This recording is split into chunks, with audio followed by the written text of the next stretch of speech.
Hello and welcome back to our channel Finance for Beginners. Today in this video I'm going to show you how to download or install Libertex app in your device.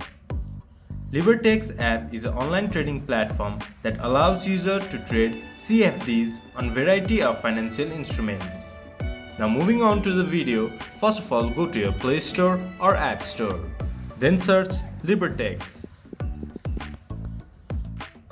There you can see Libertex Trade Stock. Tap on it, then press Install.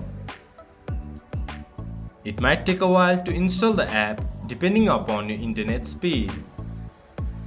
Once the app has been installed, open Libertex app for a platform for traders with CFDs trading on variety of assets. This much for today's video. If you guys find our video helpful, please leave a like and comment. And do not forget to subscribe our channel and hit the bell icon. I'll see you guys again in our next video. Thank you for watching.